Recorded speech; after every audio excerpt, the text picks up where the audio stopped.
It was supposed to be an evening where Meghan Markle could bask in the radiant glow of mainstream reacceptance and reaffirmation as a transcendent cultural icon.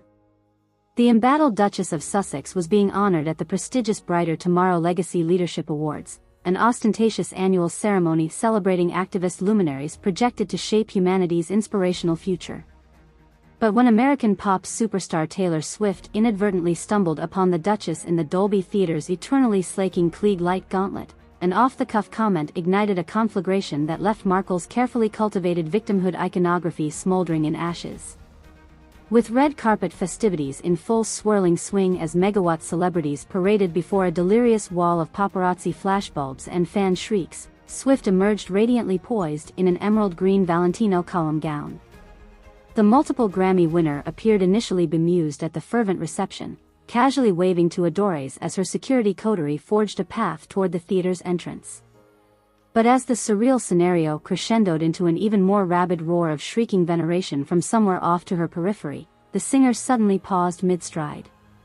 Craning her swan neck towards the apparent eye of the vocal maelstrom's epicenter revealed Meghan Markle resplendent in a plunging sleeveless Givenchy silk number, basking in the orchestrated throngs of fans and media camped along the taffeta-lined Chenesee. Her arms were outstretched as if drinking in the attention's intoxicating ambience, every gesture and exaggerated facial flourish emitting the unmistakable pantomimes of a mistress of bombast well-practiced in maximizing each paparazzo burst's impact. It was then that an extemporaneous moment appeared to trigger something within Swift's orb of sensory experience, a subtle epiphany rippling her trademarked ruby pout into a hardened moue of disbelief. And with that metamorphosis, the opening lyrics of what would become pop culture's most eviscerating public shaming spontaneously began tumbling forth from her lips. "You have got to be kidding me with this deranged little publicity clown routine trying so pitifully hard to mug for the cameras like this was her big break on the surreal world or something," came an incredulous shriek heard loud and clear over the media fracas's din.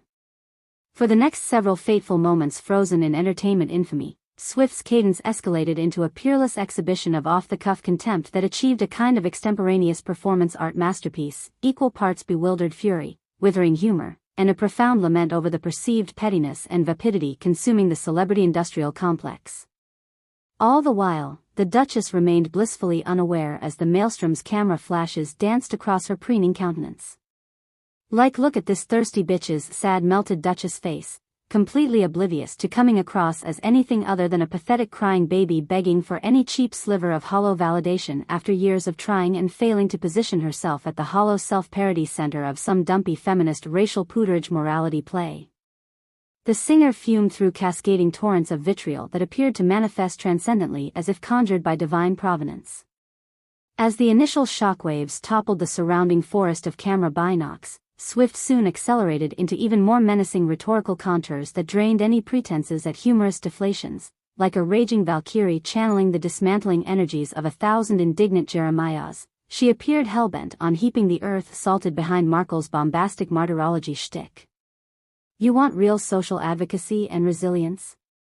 Try devoting your life to using your wealth and platform strictly for public service rather than becoming one of these soulless self-promoting narcissistic parasites whose only cause is perpetually consuming for clout, the platinum blonde thundered, seemingly transformed into a postmodern avenging angel exacting retribution upon all gender-racial identitarianism's most tedious polarizing huckster grifters.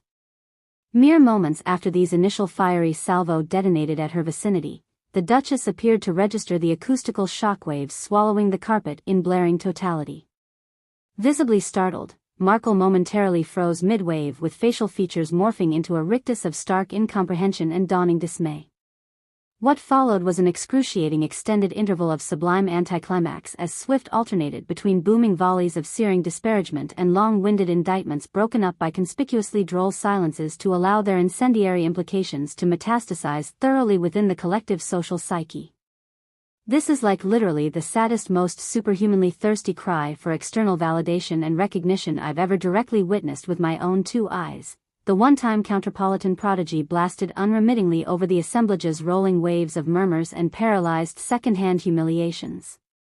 It's almost abstractly postmodern how transparently needy for one single emotional vampire opportunist's entire purpose has become simply begging for more and more of the one thing she can never permanently consummate, a perpetually burning spiritual hole where a consistent unifying identity should be. While trained eyes scrutinized Markle's deteriorating facade for any hints of welling waterworks amid Swift's continued slings and arrows of scornful admonition, the Duchess herself appeared to transmute into a regally stoic rictus of studied composure. Even as increasingly graphic language began detonating from the singer's remorseless onslaughts dismantling Meghan's calculated diaspora of perceived victimhoods, the intended target remained inert in a spectacle which itself assumed meta-interrogative dimensions. She's like one of those lab rats stuck on a never-ending treadmill of self-promotion, hopelessly addicted to the ephemeral sugar-water trickle of external spotlight and desperate for just one more shallow dosage of fame to numb the infinite abyss of hollowness and insecurity sloshing around those Bambi eyes' vacant sockets, Swift declared at one interminable crescendo. Take note, folks. This is every stage mother's most demented ambition writ large across the sickly pantomime of a woman so starved for meaning and inner fortitude that the only identity she clings to involves wokely scamming her way into every possible cultural conversation by wearing oppression aesthetics like a deliciously tacky blackface costume. Long after Swift herself appeared to finally exhaust her scorching cathartic purge, having turned full heel back towards the receding corridors obscured by a phalanx of gobsmacked onlookers, Markle remained frozen in an almost catatonic state of self-imposed regal composure.